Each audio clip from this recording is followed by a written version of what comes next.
Hai semuanya, jangan lupa ya untuk tekan subscribe dan tombol loncengnya. Thank you.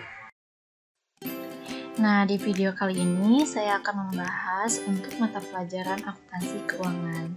Selamat menyaksikan.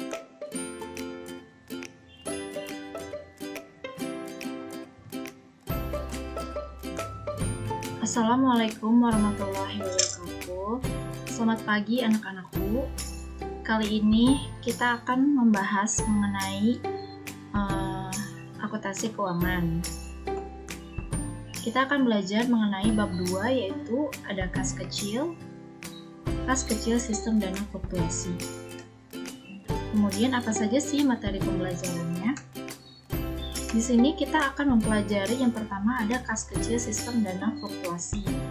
Kemudian yang kedua, kita akan belajar mengenai jurnal kas kecil dana fluktuasi.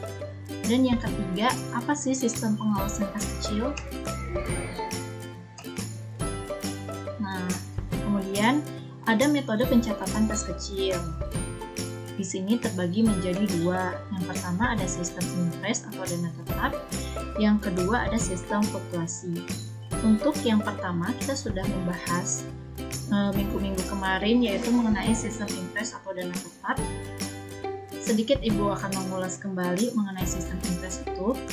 Jadi misalkan suatu perusahaan itu dia pasti memiliki yang namanya kas kecil. Nah, kemudian untuk saldo awalnya itu, misalkan perusahaan itu memiliki saldo awalnya itu sebesar 2 juta rupiah. Dengan saldo 2 juta rupiah tersebut, perusahaan pasti ada beberapa pengeluaran yang dikeluarkan. Misalkan perusahaan ada transaksi seperti pembelian ATK atau alat tulis kerja, kemudian pembelian materai kayak gitu. Nah, itu ngambilnya dari kas kecil. Untuk pengisian kembalinya itu sebesar uang yang udah dikeluarkan. Jadi misalkan pengeluaran tersebut ada sekitar 1 juta, kemudian akan diisi kembali sejumlah total yang sama, yaitu 1 juta rupiah. Ini kenapa disebut dengan sistem impress atau dana tetap. Kemudian yang kedua ada sistem fluktuasi. Sedikit Ibu menjelaskan mengenai sistem fluktuasi itu kebalikannya dari sistem impress. Jika sistem impress itu dana tetap atau saldonya cenderung sama gitu tiap periodenya, beda lagi dengan sistem fluktuasi. Kalau sistem fluktuasi itu saldonya akan berbeda, jadi tidak sesuai dengan pengeluaran perusahaan. Kemudian ada kas kecil sistem dana fluktuasi. Jadi kalian itu harus memahami apa itu kas kecil. Kemudian kalian juga harus tahu apa itu sistem dana fluktuasi. Nah, yang pertama kalian harus mempelajari mengenai kas kecil. Jadi, kas kecil itu adalah dana yang disediakan perusahaan untuk kepentingan atau keperluan sehari-hari dengan jumlahnya relatif kecil dan tidak akan ekonomis bila dibayar dengan cek. Jadi, tujuan kenapa adanya kas kecil itu yaitu untuk memenuhi sebuah kebutuhan atau pengeluaran yang dikeluarkan oleh perusahaan yang nilainya relatif kecil. Nah, contohnya apa sih? Contohnya itu seperti pembelian materai, perangko, rangkaian telepon, listrik, dan lain-lain. Kemudian ada sistem fluktuasi. Jika kemarin kita mempelajari sistem impress, sekarang kalian akan mempelajari mengenai sistem fluktuasi. Yang pertama yaitu pembentukan dana kas kecil dilakukan dengan cara yang sama seperti pada sistem impress. Jadi pada dasarnya keduanya itu sama. Akan tetapi ada beberapa hal yang membedakan antara sistem impress dan fluktuasi. Nah, apa sih perbedaannya? Yaitu perbedaannya itu dengan sistem impress adalah bahwa dalam metode fluktuasi, saldo rekening kas kecil tidak tetap, tetapi berfluktuasi sesuai dengan jumlah pengisian kembali dan pengeluaran kas kecil. Jadi perbedaannya itu, jika sistem impress itu dananya tetap atau saldonya sama tiap bulan. Nah, untuk sistem fluktuasi ini dia itu kebalikannya. Jadi kalau fluktuasi itu dia cenderung berbeda gitu, saldonya itu tidak akan sama. Kemudian yang ketiga ada pencatatan langsung dilakukan setiap terjadinya pengeluaran dari dana kas kecil. Jadi setiap adanya transaksi perusahaan, entah itu pembelian materai, pembelian atau untuk membayar rekening, telepon, atau membayar kebutuhan sehari-hari, itu akan dicatat oleh pemegang kas kecil. Jadi setiap transaksi itu akan dicatat atau ada pembukuannya gitu. Atau yang kalian kenal itu yaitu penjurnalan, jadi akan dicatat atau di jurnal kayak gitu. Kemudian aktivitas kas kecil sistem dana fluktuasi, di sini ada 3. Yang pertama, kalian akan belajar mengenai prosedur pembentukan dana kas kecil. Kemudian kalian akan belajar mengenai prosedur pengeluaran dana kas kecil dan prosedur pengisian kembali dana kas kecil. Untuk prosedur pembentukan dana kas kecil, di sini ada contoh transaksinya. Ibu akan membacakan ya. Di sini contohnya itu seperti ini. Pada tanggal 1 Januari 2015, pihak manajemen memutuskan pembentukan dana kas kecil sebesar 2 juta rupiah. Dalam pencatatan jurnal, perkiraan petty cash debit sebesar 2 juta rupiah, sedangkan perkiraan kas di bank atau di kredit sebesar jumlah yang sama. Hal ini dapat dilihat pada tabel berikut ini. Nah, kalian bisa lihat di sini ada yang namanya jurnal umum. Jadi, jurnal umum itu adalah pencatatan dari transaksi perusahaan. Di sini perusahaan terdapat transaksi untuk tanggal 1 Januari, yaitu pembentukan dana kas kecil sebesar 2 juta rupiah. Artinya perusahaan itu melakukan pengisian untuk kas kecilnya. Apa transaksinya? Transaksinya itu pembentukan dana kas kecil sebesar 2 juta rupiah. Nah, jurnal yang dicatat yaitu petty cash terhadap kas di bank. Jadi, kas kecil terhadap kas di bank. Nah, untuk posisinya kas kecil ini dia ditaruh di debit. Untuk kas di banknya dia ditaruh di kredit. Kalian tahu nggak sih kenapa kas kecil ditaruhnya di debit dan kenapa kas di bank ditaruhnya di kredit? Nah, Ibu akan menjelaskan. Untuk kas kecil kenapa dia ditaruh di debit? Karena itu kan pengisian kembali, dalam artian itu kas kita akan menambah. Namanya pengisian kembali kas, artinya kas itu akan bertambah, kas kecil kita akan bertambah. Kenapa ditaruhnya di debit? Kemudian untuk kas di bank, kenapa kas di banknya itu di kredit? Karena kan perusahaan mengambil atau menarik uang dari bank untuk mengisi kas kecil. Dalam artian kas di banknya itu ditarik. Kalau ditarik berarti kan mengeluarkan uang. Kalau mengeluarkan uang berarti kan kreditnya berkurang gitu. Jadi jurnalnya itu petty cash terhadap cash in bank. Kas kecilnya bertambah di debit, kas di banknya berkurang di kredit, seperti itu. Kemudian yang kedua ada saldo awal menjadi. Nah, dari transaksi tersebut tadi kan pengisian untuk kasnya itu sebesar 2 juta. Nah, saldo awalnya itu karena pertama kali diisi, jadi saldo awalnya sebesar 2 juta rupiah. Ditaruhnya di mana? Saldo awal ini ditaruh di debit karena kan menambah kas kita gitu.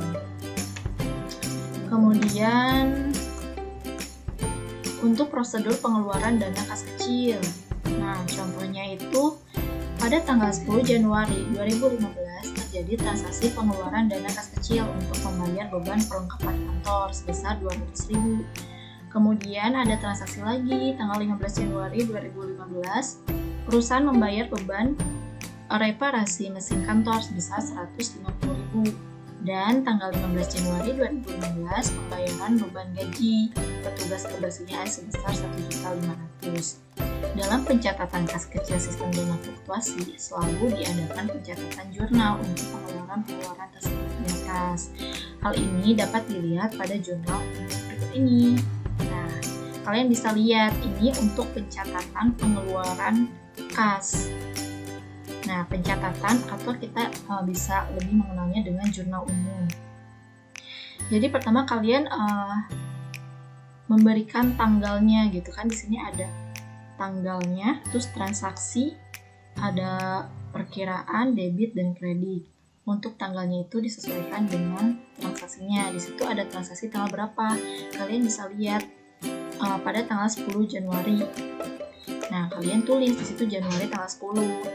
Ada transaksi apa sih di tanggal 10 Januari ini? Transaksinya itu yaitu pengeluaran dana kas kecil untuk membayar beban perlengkapan kantor. Jadi transaksinya itu pengeluaran kas kecil untuk perlengkapan kantor.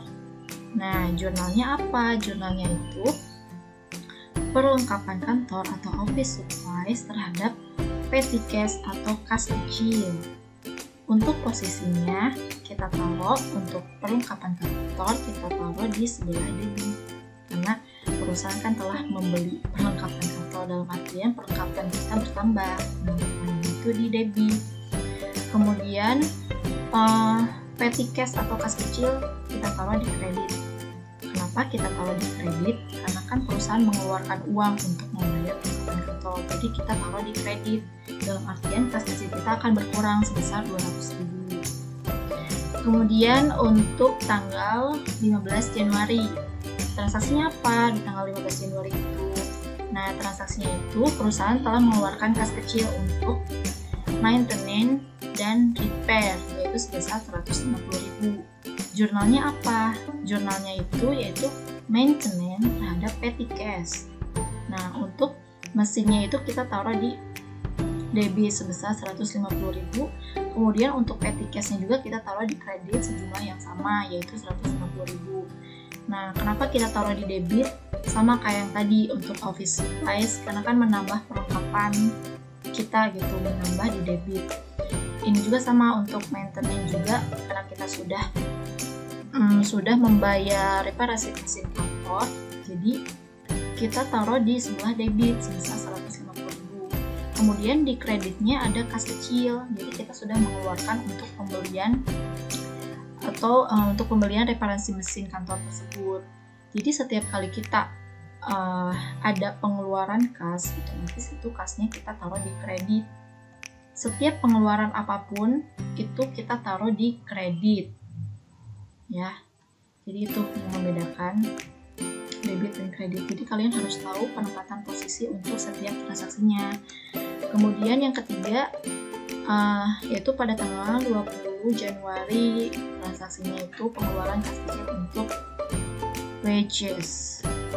Nah, untuk jurnalnya itu yaitu wages terhadap petty cash, wages di sebelah debit dan petty cash sebelah kredit. Ini untuk prosedur pengeluaran dana kas kecil. Kemudian ada saldo akan berubah setelah terjadinya pengurangan. Nah, tadi kan Ibu mundur sebentar. Nah, kalian bisa lihat. Ini kan awalnya ada saldo awalnya, jadi kas awal perusahaan itu atau kas kecil perusahaan itu awalnya itu sebesar ini ya. Nah, sebesar 2 juta rupiah. Kemudian tadi kan kita mengalami ada beberapa pengeluaran. Jadi untuk kas 2 juta itu kita kurangi dengan beban-beban. Nah, kita ada pengeluaran yaitu yang sebanyak 200.000, 150.000 dan 1.500.000. Sehingga saldonya itu akan berubah. Nah, saldonya akan berubah. Jadi saldo awalnya itu sebesar 2 juta. Kemudian kita kurangi dengan office supplies, terus ada maintenance, ada wages, jadi masing-masingnya 200.000, 150.000 dan 1.500.000, sehingga saldo kas perusahaan itu menjadi 150.000 karena kan sudah ada pengeluaran tadi. Kemudian untuk prosedur pengisian kembali dana kas kecil, tadi kan kalian kan bisa lihat ini kan sisa saldonya itu kan sebesar 150.000. Nah, itu kan udah berkurang gitu, udah tinggal sedikit nih, saldonya itu tinggal sedikit. Otomatis pihak manajemen akan mengisi kembali saldonya. Jadi yang tadinya saldonya 150.000, pihak manajemen akan mengisi kembali. Nah, Di sini ada prosedur pengisian kembali dana kas kecil. Transaksinya yaitu pada tanggal 21 Januari 2015, pemegang kas kecil mengajukan permohonan pengisian kembali dana kas kecil kepada pemegang kas dengan menyerahkan rekapitulasi pengeluaran kas kecil senilai Rp1.850.000. Didasarkan atas laporan dan bukti-bukti tersebut, pemegang kas perusahaan kemudian menyerahkan cek sebesar Rp1.850.000 dan membuat catatan jurnal atas pengeluaran kas sebagai berikut. Nah, jadi pihak manajemen itu melakukan pengisian kembali dana kas kecil yang tadinya Rp150.000 diisi kembali sebesar Rp1.850.000, sehingga jurnalnya itu menjadi kas kecil terhadap kas di bank. Jadi seperti pengisian awal tadi, untuk kas kecil kita taruh di sebelah debit, yaitu sebesar Rp1.850.000. Nah, untuk kas di banknya kita taruh di kredit sebesar jumlah yang sama. Jadi untuk kas di bank itu kan perusahaan telah menarik uang dari bank untuk mengisi kas kecil ini. Kata ibu tadi, setiap penarikan kita taruh di sebelah kredit, ya. Kemudian saldonya akan berubah setelah terjadinya pengisian kembali dana kas kecil. Nah, tadi kan pas awal tadi kan sisa saldonya sebesar Rp150.000. Kemudian pihak manajemen mengisi kembali sebesar 1 juta. Berapa tadi tuh? Sebesar Rp1.850.000, sehingga saldonya juga akan berubah lagi. Nah, kalian bisa lihat akibat dari transaksi penambahan saldo kas kecil, maka jumlah uang tunai di berangkas kas kecil menjadi 4 juta dan pencatatan jurnal penambahan saldo kas kecil di atas akan mempengaruhi saldo akun petty cash atau kas kecil, sehingga jumlahnya meningkat menjadi 4 juta. Nah, ini untuk transaksinya. Kemudian kalian lihat di sini untuk saldo awal banget tadi pas ibu bahas tadi kan saldo awalnya itu awalnya Rp2 juta. Kemudian ada beberapa transaksi pengeluaran kas sehingga saldonya berubah menjadi sisa saldo tadi Rp150.000. Nah, kemudian kan pihak manajemen mengisi kembali saldo kas itu yaitu sebesar Rp1.850.000. Nah, ini Rp1.850.000, sehingga saldo kasnya berubah menjadi 2 juta. Kemudian yang terakhir, pihak manajemen menambah lagi atau mengisi lagi saldonya sebesar Rp2 juta, sehingga saldo keseluruhan perusahaan itu menjadi Rp4 juta. Nah, sampai di sini Ibu harap kalian sudah mengerti ya. Kemudian, nah ini untuk jurnal umum keseluruhan. Jadi kan kalau misalkan tadi itu kan jurnalnya itu per transaksi. Nah, untuk pembentukan dana kas kecil tadi jurnalnya kan terpisah ya satu-satu. Kalau digabung itu jadi tampilannya seperti ini. Ini merupakan jurnal umum keseluruhan untuk satu periode atau dalam bulan Januari saja. Jadi selama bulan Januari ini perusahaan ada transaksi seperti ini.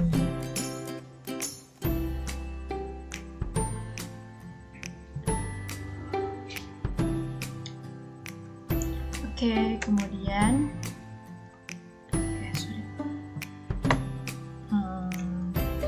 kemudian di sini ada bukti pengeluaran kas kecil. Nah, Ibu ambil contoh 2 aja ya. Di sini ada bukti pengeluaran kas kecil. Nah, di sini ada nama perusahaannya Yude Resela Media Mandiri. Ada alamatnya Jalan Pamulang Raya nomor 17 Tangerang Selatan. Untuk gambaran pengeluarannya sendiri seperti ini ya, kalian bisa lihat. Di sini ada tercantum nomor, kemudian ada tanggal transaksinya, kemudian dibayarkan kepada siapa dan jumlahnya berapa, keterangannya untuk pembelian apa. Nah, di sini untuk voucher kas kecilnya. Nah, sebelah kanan juga sama. Di sini terdapat seperti ada nomor, ada tanggal transaksinya, dibayarkan kepada siapa, jumlah transaksinya berapa, dan keterangannya untuk pembelian apa. Nah, di sini Ibu harap kalian bisa melihat sendiri untuk voucher keseluruhannya. Kemudian ada pemeriksaan kas. Pemeriksaan terhadap kas dapat dilakukan secara mendadak, merupakan bagian dari sistem pengawasan kas yang dilakukan dengan cara sebagai berikut.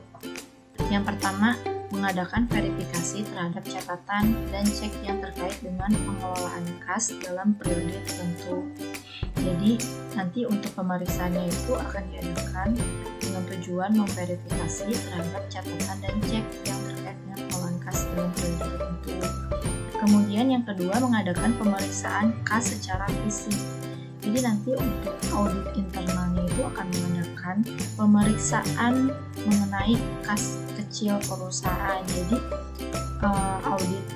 audit internal tersebut akan mengecek langsung. Jadi ibarat kalau misalkan perusahaan memiliki saldo 2 juta rupiah, itu audit internal akan mengecek apakah betul nilainya sebesar 2 juta rupiah ataukah kurang ataukah lebih. Jadi nanti akan diadakan pemeriksaan secara langsung. Kemudian yang ketiga, bagi perusahaan yang menyetor semua uang yang diterima ke bank dan semua pengeluaran penggunaan cek saldo kas menurut catatan perusahaan harus sama dengan saldo kas menurut laporan dari bank. Jadi setiap transaksi perusahaan itu, jadi apabila perusahaan mengambil uang dari bank untuk mengisi kas kecil perusahaan itu, saldonya harus sama antara saldo di bank dengan saldo di perusahaan, itu nilainya harus sama. Kalau misalkan terdapat perbedaan antara saldo di bank dengan saldo di perusahaan, itu harus di cross check kembali dan biasanya nanti ada yang namanya rekonsiliasi bank apabila ditemukannya perbedaan saldo. Nah, mungkin itu saja yang Ibu sampaikan. Mudah-mudahan kalian sejauh ini bisa memahaminya. Sampai jumpa di pertemuan selanjutnya. Terima kasih. Assalamualaikum warahmatullahi wabarakatuh.